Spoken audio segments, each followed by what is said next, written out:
Hello everyone, this is Helen from Ningbo MH Company. In this video, I will show you MH TRICOT LACE fabric. Hope you like it. TRICOT LACE is the most common lace. You can see it everywhere.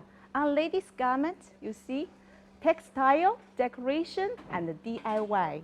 It has two main types, elastic TRICOT lace and non-elastic TRICOT lace. The main material is nylon or polyester. With spandex, it is elastic lace. You see, it can be used in underwears. If without spandex, it's non-elastic lace. It's usually used in home textile and DIY. Let me show you the advantages of TRICOT lace.